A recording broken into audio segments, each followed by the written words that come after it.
नमस्कार बच्चों। आज हम शुरू करेंगे अध्याय 17 जिसका शीर्षक है नीति के दोहे। नीति से क्या अर्थ है बच्चों? नीति का मतलब नैतिकता की बातें। नैतिकता की बातें हमारी मॉरल वैल्यूज़। जितने हमारे पहले कवि थे वो जितनी भी रचनाएं लिखा करते थे, दोहों में खास तौर से नैतिकता की बातें होती थी। और मॉरल वैल्यूज़ क्या होती हैं? हमारे जीवन में बहुत अच्छा सकारात्मक परिवर्तन लेकर आती हैं। जब हम नैतिकता की बातें सीखते हैं, उनका अपने जीवन में अमल करते हैं, तो हमारा जीवन बहुत अच्छा बन जाता है। सब लोग हमें बहुत प्यार करते हैं। लेकिन ये बातें हमें कब हम अपने अंदर ग्रहण कर सकते हैं कि जहाँ से भी हम जो भी शिक्षा की बात ग्रहण करें, अपने किसी बड़े से, समाज से, किताबों के माध्यम से, उस ज्ञान को हमें अपने जीवन में अमल में ज़रूर लाना चाहिए। तो आज हम जो नीति के दोहे पढ़ेंगे बच्चों, उसमें बहुत सारी ऐसी बातें बताई गई हैं जो हमारे जीवन को अच्छा बनाने में लाभकारी हैं। अब देखते हैं कौन कौन से दोहों में कौन कौन से शिक्षा का हमें ज्ञान मिला है। प्रस्तुत दोहे न केवल प्रसिद्ध और लोकप्रिय हैं वरन ज्ञानवर्धक हैं। ज्ञानवर्धक हमारे ज्ञान को बढ़ाने वाले हैं। इस दोहे में एक सीख दी गई है जिसे अपनाकर हम जीवन में सफल हो सकते हैं। इन दोहों में विद्या प्राप्ति के लिए परिश्रम करना पहली सीख। स्वभाव की निर्मलता, हमें अपना स्वभाव अच्छा रखना चाहिए। मित्रता की परख, हमें हमेशा अच्छे मित्रों की परख होनी चाहिए कि कौन सा व्यक्ति मित्र बनाने लायक है और कौन सा नहीं। संगति का प्रभाव, अच्छी संगति में हमें हमेशा रहना चाहिए। तो इस तरह की सीख हमें इन दोहों में पढ़ने को मिलेगी। तो शुरू करते हैं बच्चों। पहला दोहा, विद्या धन उद्यम बिना कहो जुपावे कौन, बिना डुलाए ना मिले जो पंखा की पौन। पौन क्या होता है बेटा? जो पंखे की डंडी होती है। आप सब जानते हैं ना कि यदि हम पंखे की डंडी को नहीं हिलाएंगे, ऐसे ऐसे नहीं करेंगे, तो क्या हमें हवा मिल सकती है? बिल्कुल नहीं मिल सकती। तो हमें हवा प्राप्त करनी है, उसके लिए हम क्या करेंगे? परिश्रम करना ज़रूरी है। अब यहाँ पहले दोहे में कवि ने परिश्रम के महत्व को बताते हुए क्या कहा है? विद्या धन उद्यम बिना। सबसे बड़ा धन क्या है? विद्या। और उद्यम बिना, क्या वो हमें बिना उद्यम बिना परिश्रम के प्राप्त हो सकती है? बिल्कुल नहीं। यदि हमें ज्ञान प्राप्त करना है तो हमें परिश्रम करना पड़ेगा। कहो जो पावे कौन, ऐसा व्यक्ति है कोई संसार में जिसने बिना मेहनत और बिना परिश्रम के विद्या धन को प्राप्त किया हो? कोई नहीं कर सकता।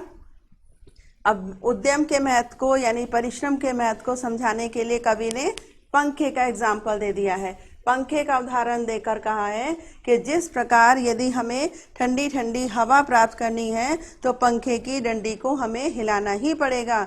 उसी प्रकार अगर हमें ज्ञान प्राप्त करना है तो हमें दिन रात मेहनत और परिश्रम करनी चाहिए। दूसरा, प्रेम प्रीति सो जो मिले। प्रेम प्रीति, यहाँ पर व्यवहार की बात की गई है कि हमारा व्यवहार सबके साथ कैसा होना चाहिए? प्रेम प्रीति, प्रेम से भरा हुआ। प्रेम प्रीति सो जो मिले तासो मिलिए धाय। इस संसार में यदि कोई व्यक्ति हमसे प्रेम पूर्वक मिलता है तो हमें क्या करना है? उससे भी हमें गले लगाना चाहिए, उससे भी हमें प्रेम पूर्वक मिलकर रहना चाहिए। अंतर राखे जो मिले, और जिसके अंतर हृदय में भेदभाव हो, जो असमानता की भावना रखता हो, सबके लिए हमेशा भेदभाव करता हो, ऐसे व्यक्ति को तासो मिले बलाए। यदि ऐसे व्यक्ति से तुमने मिलन करा, तुमने उसका साथ पकड़ा, तो कोई ना कोई घर में सर्वनाश होगा ही, कोई ना कोई नुकसान जरूर होगा। तो ऐसे व्यक्ति जिनके मन में फरेब होता है, जिनके मन में धोखाधड़ी का भाव होता है, जो विश्वासघात कर सकते हैं, जो भेदभाव करते हैं, ऐसे व्यक्ति को कभी भी प्रेम पूर्वक गले नहीं लगाना चाहिए। ऐसे व्यक्तियों का साथ नहीं करना चाहिए। किसका साथ करना चाहिए बच्चों? जो प्रेम और प्रीति से मिलते हैं। जहाँ ज्ञान तहाँ धर्म है, जहाँ झूठ तहाँ पाप, जहाँ लोभ तहाँ काल है, जहाँ क्षमा तहाँ आप।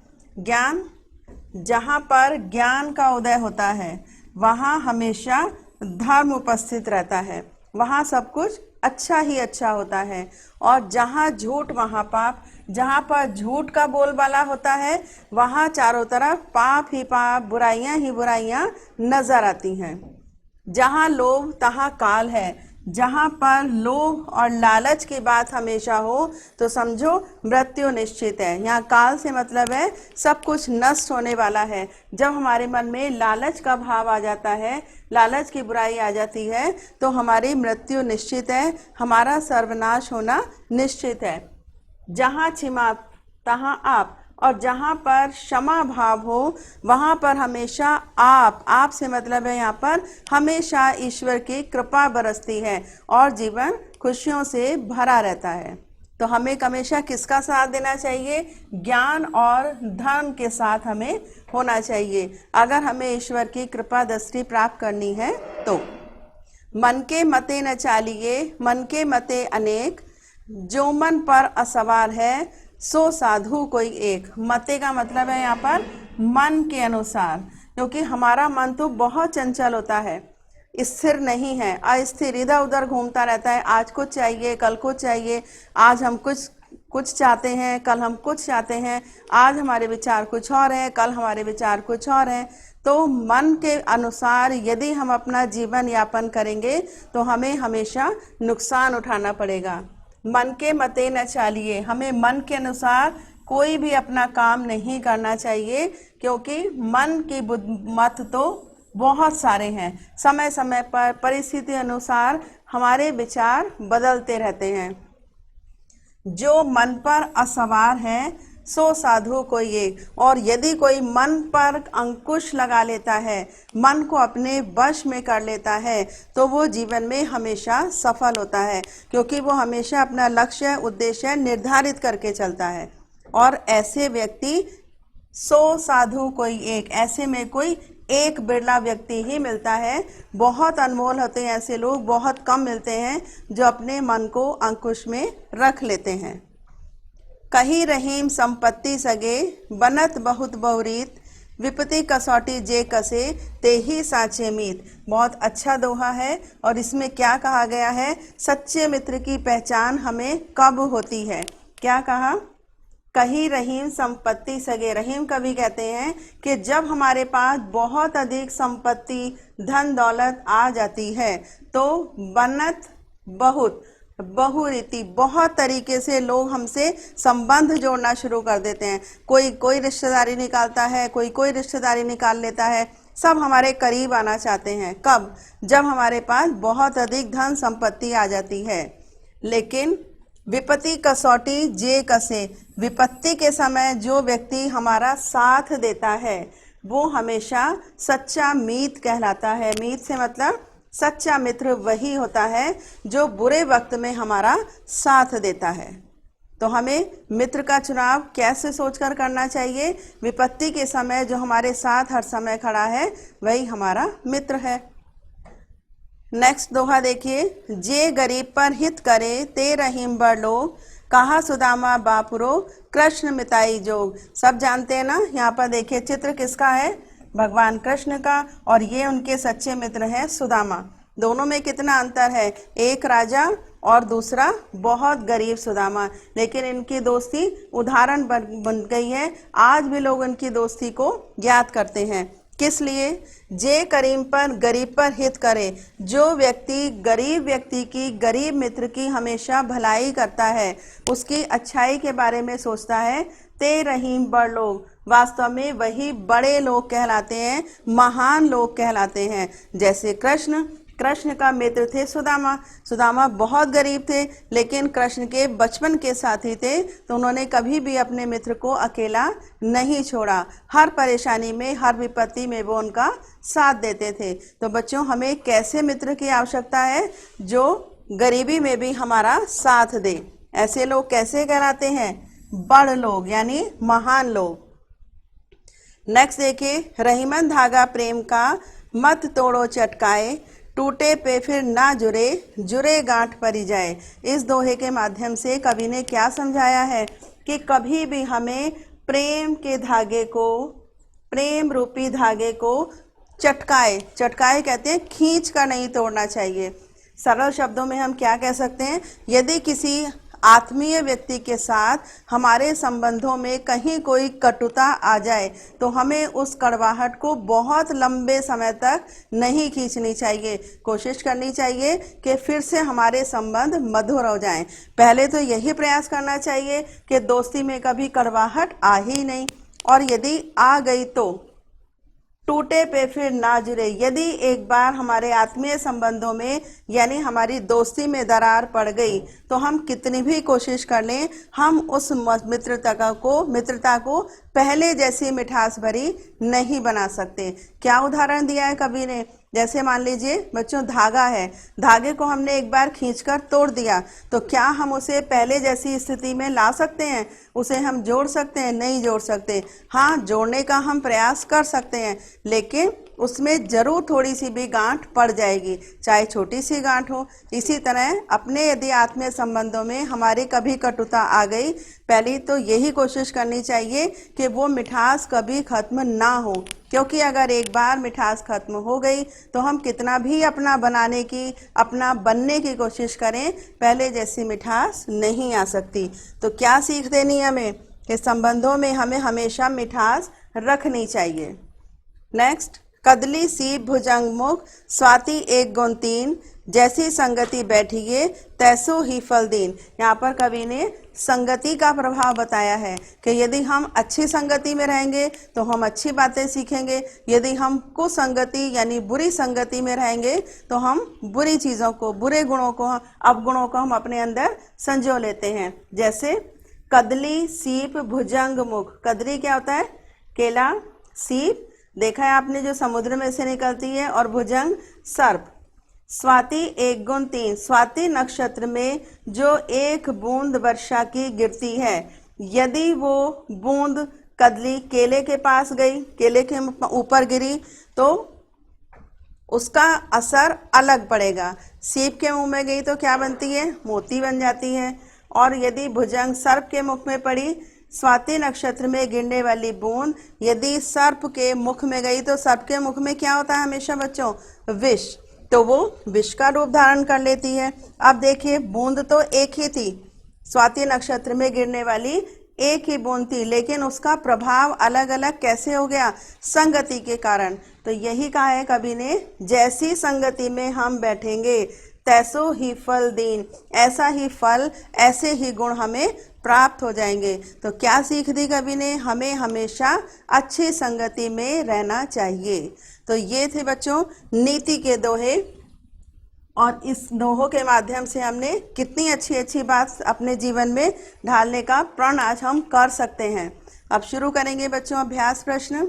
कौन सा धन बिना परिश्रम के नहीं मिल सकता? विद्या रूपी धन। इसके लिए तो बच्चों हमें खुद ही मेहनत करनी पड़ेगी। ईश्वर का दूसरा रूप क्या है? क्षमा, क्रोध, घमंड, अधर्म। तो क्षमा, जहाँ पर क्षमा है वहाँ पर ईश्वर है। ईश्वर से मतलब ईश्वर की कृपा दृष्टि है। किसके पुनः जुड़ने पर गांठ पड़ जाती है? प्रेम रूपी धागे के। नेक्स्ट प्रश्न देखिए, रिक्त स्थान भरकर दोहों को पूरा कीजिए। जहाँ ज्ञान तहाँ धर्म है, जहाँ झूठ वहाँ तहाँ पाप, जहाँ लोभ तहाँ काल है, जहाँ छिमाता आप। जो हमने अभी दोहे पढ़े हैं बच्चों, उसमें से कुछ शब्दों को यहाँ से मिसिंग है, उनको आपको पूरा करना है। दूसरा, रहीमन धागा कौन सा बच्चों? रहीमन धागा प्रेम का, मत तोड़ो चटकाए, टूटे से फिर ना जुड़े,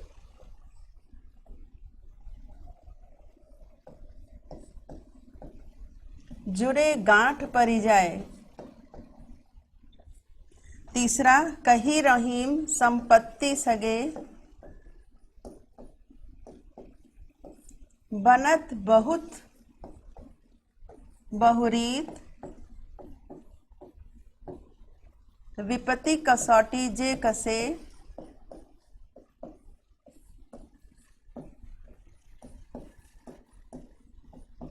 तेही सांचे मीत। चलिए अब देखते हैं बच्चों, नेक्स्ट प्रश्न है, निम्नलिखित पंक्तियों का भाव स्पष्ट कीजिए। अब ये आपके लिए करना बहुत आसान है क्योंकि अभी आप पढ़ चुके हैं। विद्या धन उद्यम बिना कहो जो पावे कौन। कौन सा ऐसा व्यक्ति है जो बिना परिश्रम के विद्या धन को प्राप्त कर सकता है, अर्थात कोई नहीं। जैसी संगति बैठिए तैसो ही फल दें। क्या कहते हैं कवि कि हमें हमेशा अच्छी संगति में बैठना चाहिए क्योंकि हम जैसी संगति में बैठते हैं उसका प्रभाव हमारे ऊपर जरूर पड़ता है। निम्नलिखित प्रश्नों के उत्तर दीजिए। विद्या धन पाने के लिए क्या आवश्यक है? उद्यम, परिश्रम। कवि ने किसके अनुसार ना चलने की सलाह दी है? मन के अनुसार, क्योंकि मन तो हमारा गतिशील है, परिवर्तन उसके विचार हमेशा परिवर्तित होते रहते हैं।